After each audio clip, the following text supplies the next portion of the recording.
আমাকে একটু পৃষ্ঠাটা বলিস তোমার। গুরুদেব, 168 পাতা।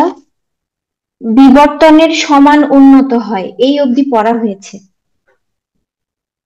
আহ, হ্যাঁ প্রথম হ্যাঁ, থেকে পেয়েছি তিন পেয়েছি। নম্বর প্যারা। তোমাদের একটু মফস্বলে না, দেখো তো 4-5 বিঘা জমি পাওয়া যায় কিনা। যারা ভিডিও বন্ধ করে আছো বা খুলে আছো, তোমরা এই কথাটা একটু শুনো আমার। তোমাদের যারা মফস্বলে আছো, টাউনে না, 4-5 বিঘা জমি যদি থাকে, একটু আমার সাথে কন্ট্যাক্ট করো তো। কালকে 11টা থেকে 4টের মধ্যে একটু কল করো। আর আরেকটা কথা বলি, এখন যদি জানাও না থাকে, তোমরা একটু দেখে রেখো। বেশি দামি নয়, মফস্বলের দিকে দেখবে, মিউনিসিপ্যালিটি বা পৌরসভা এরিয়ার মধ্যে না, একটু পঞ্চায়েত এরিয়ার মধ্যে দেখবে, তাহলে সুবিধা। আচ্ছা, ভালো কথা। এটা জায়গাটা কোথায় হবে? চাকদার মধ্যে দেখো, ওদিকে সোনারপুরের মধ্যে দেখো, মানে কলকাতার আশেপাশে যারা আছে দেখো। আজকে তোমরা যে জায়গাটা শুনবে সেটা হচ্ছে সাধক কাকে বলে আর যোগী কাকে বলে। কে সাধক আর কে যোগী, আর কি শুনবে? ক্রিয়া করে যদি সবই দিতে হয়, তাহলে ক্রিয়া করে লাভ কি, তাই না? কি বলো? ব্রহ্মানন্দং পরম সুখদং কেবলম জ্ঞানমূর্তিম দ্বন্দ্বাতীতং গগন সদৃশং তত্ত্বমর্ষদি লক্ষণম একং নিত্যং বিমলমোচলং সর্বধি সাক্ষীভূতম ভাবাতীতং ত্রিগুণরহিতং সদ্গুরুতং। জয় যোগীরাজ, জয় গুরুদেব। তিনি কোন বস্তু পাইবার নিমিত্ত চেষ্টা বা সাধনা করিতেছেন, তিনি সাধক। কথা বুঝতে পেরেছ? যিনি কোন বস্তু পাইবার নিমিত্ত চেষ্টা বা সাধনা করিতেছেন, তিনি সাধক। আর যিনি সেই বস্তুকে পাইয়া তাহার সহিত একাকার হইয়া গিয়াছেন, মিলিয়া লয় হইয়াছেন, অর্থাৎ যুক্ততম অবস্থা প্রাপ্ত হইয়াছেন, তিনি যোগী। বুঝা গেল? তুমি কুটস্থ হতে এখানে অধিষ্ঠান করার চেষ্টা করো, তাহলে তুমি, আমি কি হচ্ছি? সাধক। এবার তুমি আমি এখানে এসে বসে পড়েছি, স্থায়ী স্থিতি, স্থিতি নয়, স্থায়ী স্থিতি। তাহলে এইবার আমি কি হলাম? এখানে বসে পড়েছি, এবার আমি যোগী হলাম। কেমন বোঝা গেল? কত সিম্পল জিনিসটা। এই নিমিত্ত প্রাপ্তি না থাকিলে সাধক বলা যায় না, অর্থাৎ সাধক অবস্থায় দেখাশোনা আছে। সাধক অবস্থায় কি আছে? দেখাশোনা। কখনো মাকে দেখলাম, কখনো শিবজিকে দেখলাম, কখনো কৃষ্ণকে দেখলাম, না জানি আরো কত কিছু দেখলাম, কখনো গুরুকে দেখলাম, তাই না? এই যে সাধক বারবার দেখছেন, অর্থাৎ সাধক অবস্থায় দেখাশোনা আছে, কারণ তখনও তাহার মন বা ইচ্ছা কাজ করছে। কথা বুঝতে পেরেছি? যতক্ষণ দেখা দেখি আছে, ততক্ষণ সাধক। কেমন? তাই যোগীরাজ বলিলেন, যে মতো কোনো ঘরের মধ্যে সূর্যের আলো যায় এবং দরজা বন্ধ থাকে, বাহিরে যদি পাখি উড়িয়া যায়, কথাটা বোঝো কিন্তু কি সুন্দর উদাহরণটা। মনে করো তোমার এদিকে জানলা খোলা আছে, একটা পাখি উড়ে গেল, তাহলে সূর্যের আলোতে পাখি যে উড়ে গেল, তোমার ঘরের মধ্যে একটা এরকম হবে, কালো রঙের হবে না? মানে পাখিটার ছায়া যেন এমন করে চলে গেল, তোমার তাহার ছায়া দেওয়ালেতে দেখা যায়। তদ্রূপ মনের প্রকাশ হইলে দেবতাদি যাহারা আছেন, এর তাহাদিগের দর্শন। একটা কথা বুঝতে পারছো? খুব ডিপে চলো কিন্তু, পড়ে গেলে তোমরা হয়তো বুঝতে পারো না জায়গাটা। তাহলে কি উদাহরণ দেওয়া হলো? পাখি যদি চলে যায় তাহলে সেটা দেখা যাচ্ছে, কে দেখছে? মন দেখছে, তাই না? তাহলে যাহারা আছেন, যেই দেবতা দিকে যে দেখা যাচ্ছে, এটা কে দেখছে? মন দেখছে। যদি মন দেখে তাহলে ইহা মায়া। ভেবে দেখেছো কথাটা? কথাটা কি বুঝতে পারছো?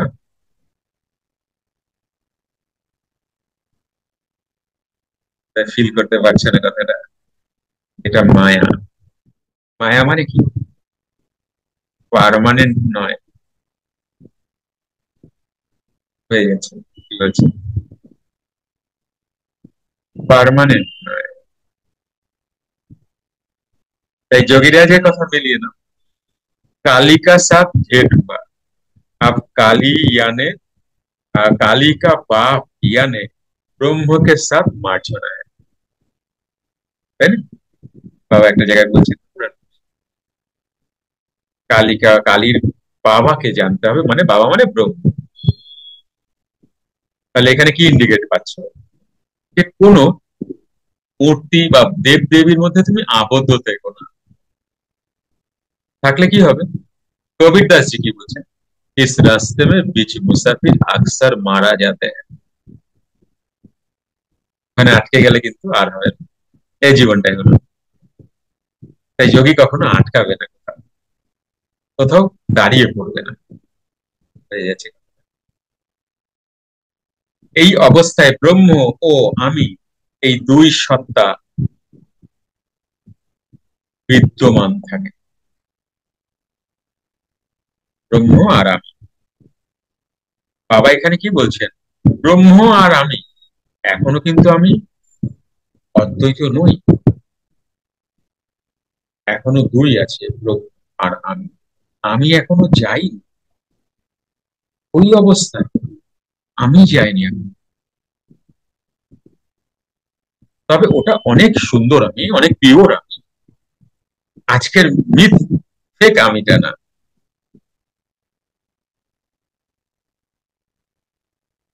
কারণ এই আমি ক্রিয়েট হতে অনেক সময় লেগেছে, তো এই আমি অনেক শেষে যাবে তো না, এটা সময় দিতে হবে। এই অবস্থায় ব্রহ্ম ও আমি, এই দুই সত্তা বিদ্যমান থাকে, অর্থাৎ যিনি সাধনা করিতেছেন ও যাহাকে সাধনা করিতেছেন, তিনি সাধনা করছেন আর যাহাকে করছেন। ক্লিয়ার হচ্ছে? আমি সাধনা করছি যাকে পাওয়ার জন্য করছি। এখন দেখো দুই, এই দুই বর্তমান। তাই যোগীরাজ লিখিয়াছেন, কালী সোচ, এইটা काली सोच सोच काली हुआ, अब काली का बाबा होना, काली का बाबा होना है।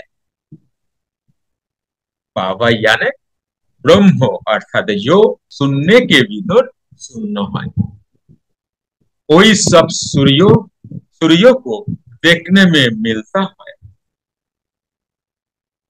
আচ্ছা, একজন আজকে আমাকে তোমাদের জ্ঞানী গুরু চ্যানেলে কমেন্ট করেছেন, নাম হচ্ছে দীনেশ চন্দ্র দাস।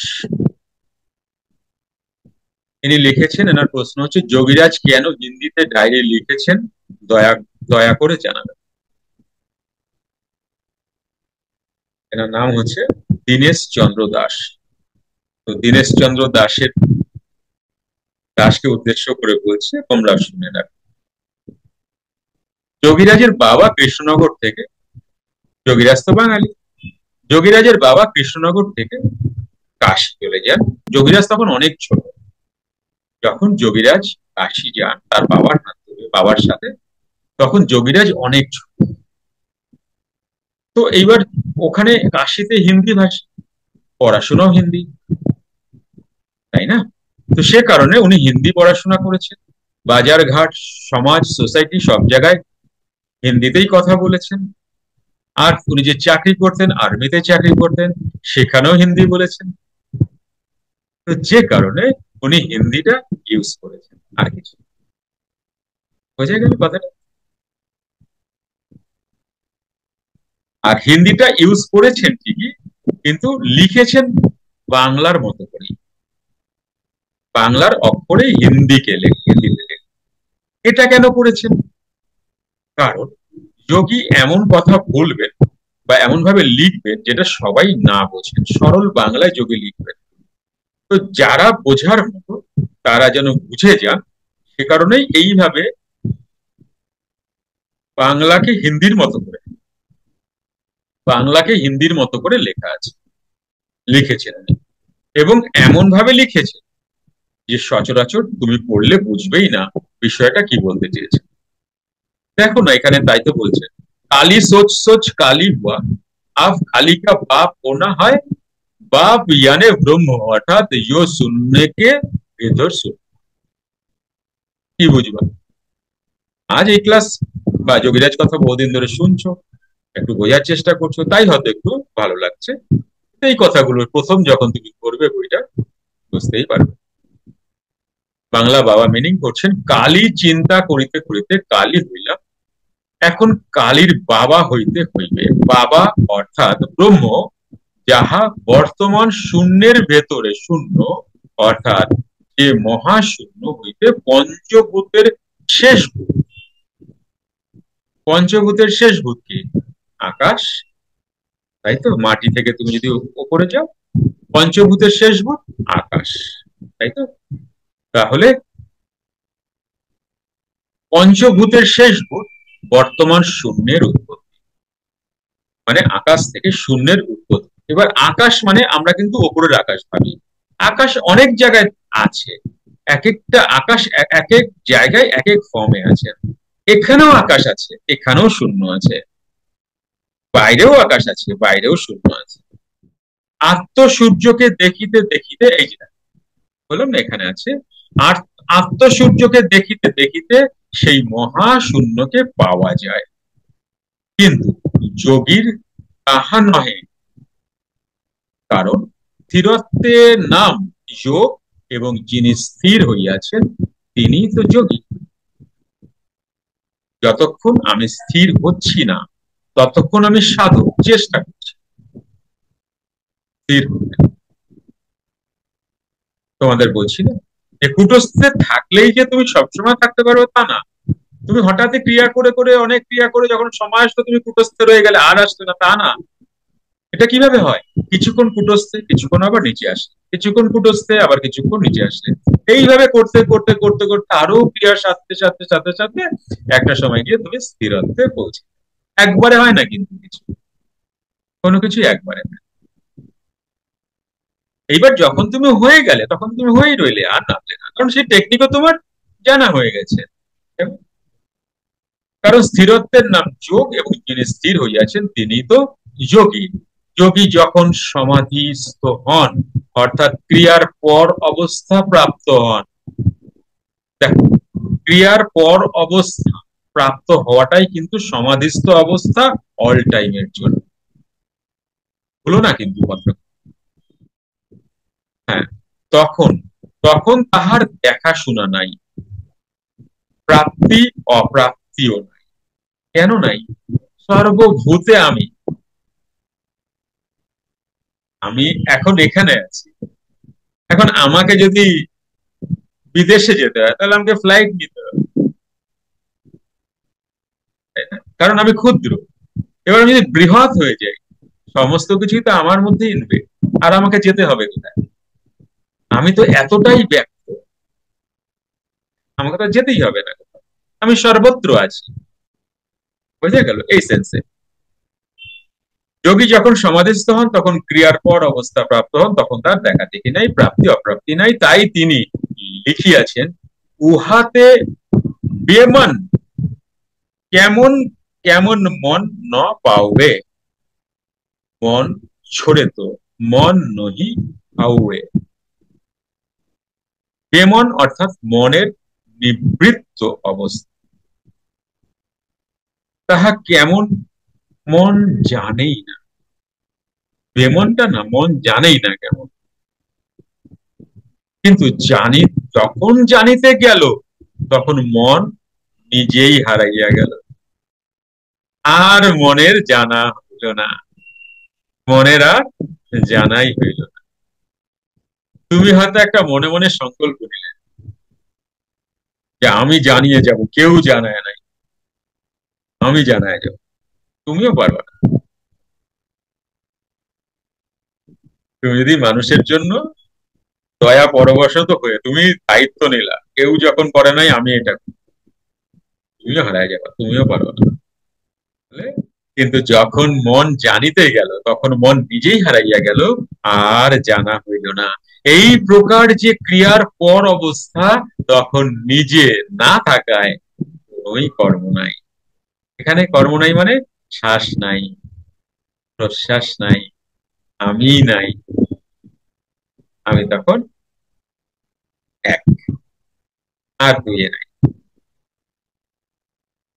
কারণ যে কর্ম করিবে সেই তো নাই। তোমার মনকেই তো তুমি জয় করে বা ছেড়ে চলে গেছে। কিন্তু সাধকের ক্ষেত্রে কর্তা আমি, কারণ ক্রিয়া এবং অধিকরণ শরীর। তাহলে তোমরা তিনটে জিনিস পাও না, কর্তা, কারণ এবং অধিকরণ, তাই না? এটা তো তুমি পাও। কর্তা আমি, আমিটাকে আমার অস্তিত্ব, আমার দেহ, মন, ইন্দ্রিয়ের অস্তিত্ব, এই তো আমি। এই যে আমি দুঃখ পাই, এই তো আমি। এই যে আমি আনন্দিত হই, এই যে সেই আমি। বুঝতে পেরেছো কোনটা আমি? এই আমির কি থাকে? অহংকার থাকে। গুরুজি বক্সে আর ক্লাসে যাবোই না, এই আমি করে এটা।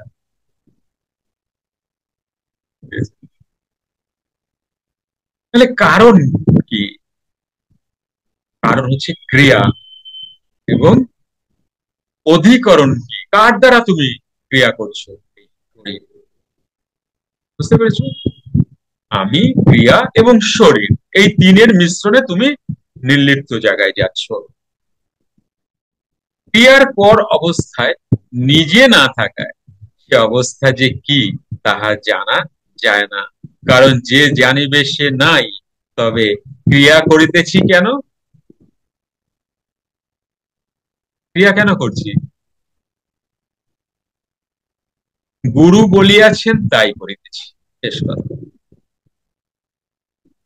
তোমাদের সাথে অনেক আলোচনা করেছি যে কোনো কিছুর জন্য সাধনাটা করো না।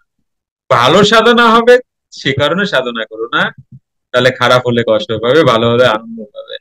গুরু বলেছেন তাই করছি, নির্লিপ্ত অবস্থা। এটা কখন হবে? যখন তুমি সাধনা করতে করতে এই অবস্থাটা তোমার আসবে। আগে কিভাবে সাধনা করি? বৈশ্য হয়ে, মানে ব্যবসায়ী হয়ে। আমি 2 ঘন্টা বসলাম, আত্মসূর্য দেখবো। যেদিনকে দেখবো না, কি রাম আজকে দেখতে পেলাম, গুরুজি দিনের বেলা এটা একবার করে নেব, কেন? একটু দেখবো, দিনের বেলা করতে নেই, এটা একবারই করতে হয় রাত্রে।